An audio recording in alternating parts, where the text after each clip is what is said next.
ยกระดับความรู้ความสามารถให้สมาชิกสภาแห่งชาติ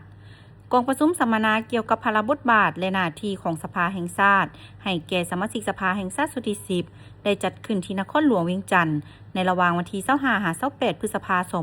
2026โดยการเป็นประธานของทานนางสุนทร สัญจักรรองประธานสภาแห่งชาติมีบรรดาทานสมาชิกสภาแห่งชาติจาก 18 เขตเลือกตั้งทั่วประเทศและแขกถึกเชิญเข้าร่วมอย่างพร้อมเพรียง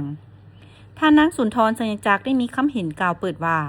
จุดประสงค์ของกองประชุมแม่นเพื่อยกระดับความรู้ความสามารถและความเข้าใจต่อพระบทบาทสิทธิและหน้าที่ของสภาแห่งชาติยกสูงขีดความสามารถให้สมาชิกสภาแห่งชาติในฐานะที่เป็นตัวแทนแห่งสิทธิและผลประโยชน์ของประชาชนลาวประดับเผ่า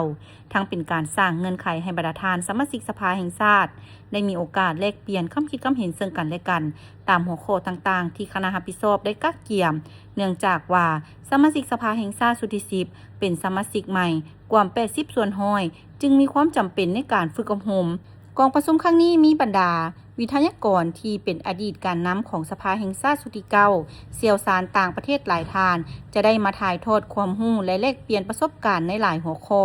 ฉะนั้นเพื่อเฮ็ดให้การค้นคว้าเนื้อในต่างๆมีคุณภาพมีประสิทธิผลและบรรลุตามแผนการที่วางไว้